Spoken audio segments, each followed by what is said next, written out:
Hey guys, the other day I was riding this bike and I grabbed the rear brake and nothing happened. Now, based on past experience, most likely the brake pads and the rotors have probably become glazed over. And because they're glazed, they're not getting any friction and hence no stopping power. So in this video, I'm going to go over how I deal with glazed brakes on my mountain bike. So let's get into it.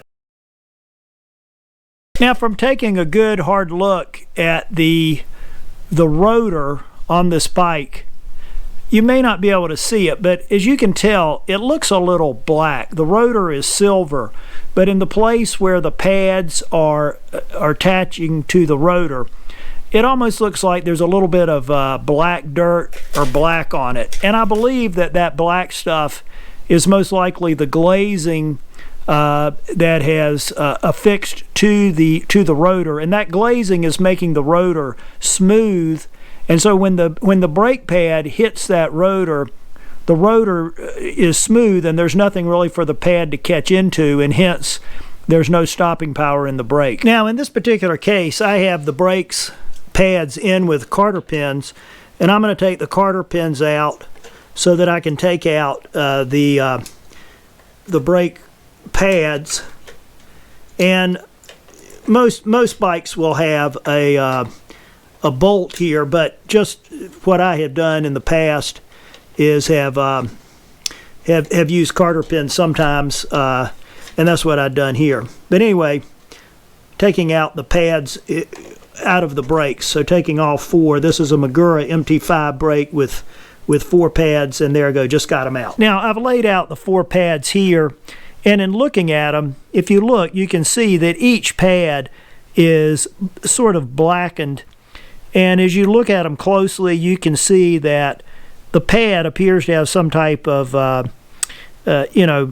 black film on them, and that's the glazing on there. So to unglaze the brakes, basically I'm going to have to get that glazing off both these pads and off the rotor. Now, to get the glazing off, what I have is a little 2x4 here, and I'll take each pad, hold it with a pair of needle nose pliers here, and then take some 50 grit sandpaper, new, that doesn't have anything on it. And what I'm going to do is just scrape the glazing off of each one of these brake pads. And it doesn't take a lot of scraping.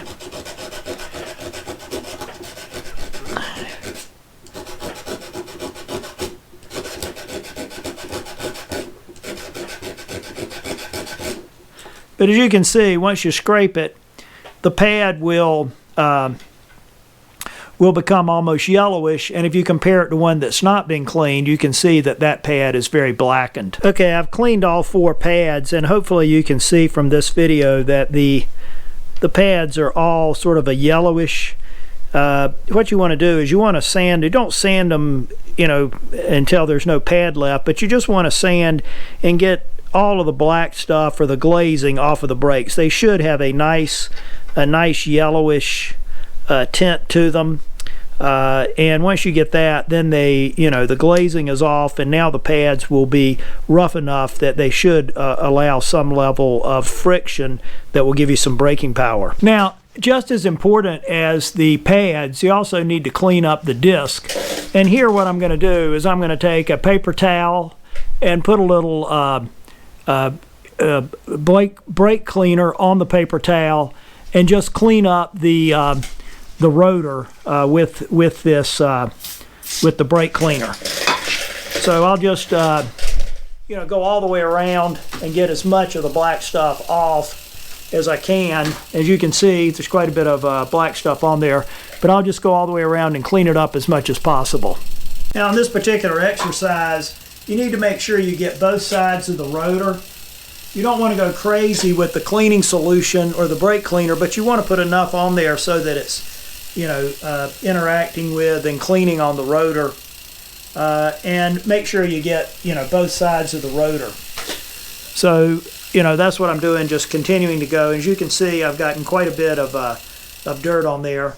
look at it every once in a while. It still needs some more cleaning. Typically the rotor can be quite dirty and have a lot of stuff embedded in it, so you need to get it as clean as you can. So keep using the brake cleaner and paper towel so you get it as clean as possible. Now, to give you some idea here, I used 2 paper towels, and this is how dirty they were. I've gotten the rotor, I think, relatively clean with the brake cleaner, but this gives you some idea. You want to get as much of it off. Keep doing it until basically you're getting very, very little, if any, dirt off on the paper towel. Now, the next thing you need to do with the rotor is take the 50 grit sandpaper, and once again, make sure it's clean sandpaper. And what I want to do is just scuff up the rotor. You're not going to file it really, really hard, but just scuff it up good on both sides. So what I'll be doing is rotating the wheel and just, you know, scuffing it up using the sandpaper like that all the way around. Do it on the inside too.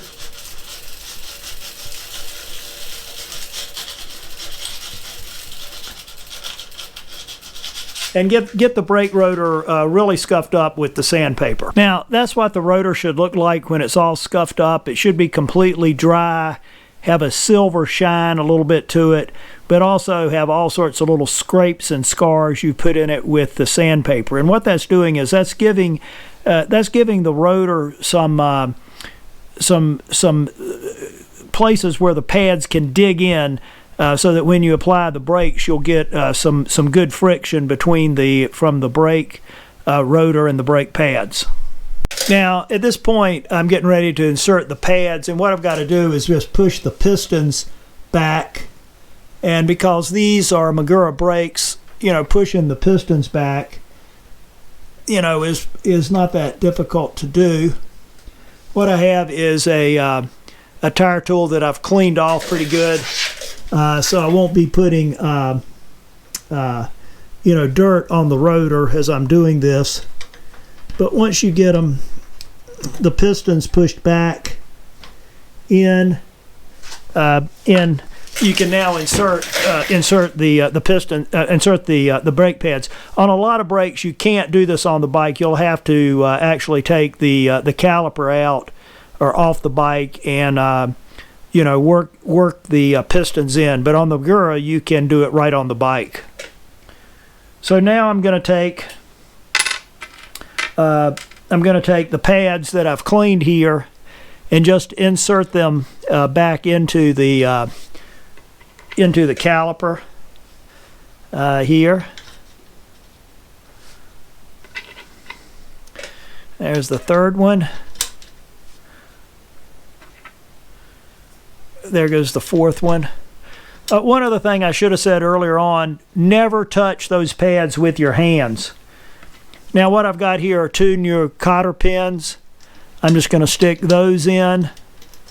You know, come right across with them. Take my needle nose pliers and you know, bend up the cotter pin so that it's not going to come out.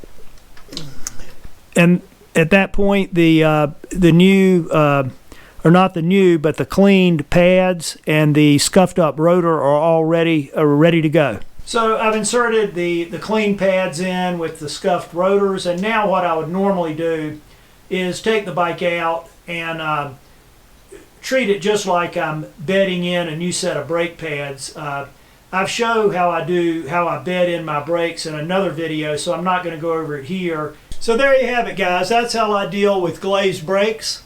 I hope I've given you something to think about, and I'll see you at the top.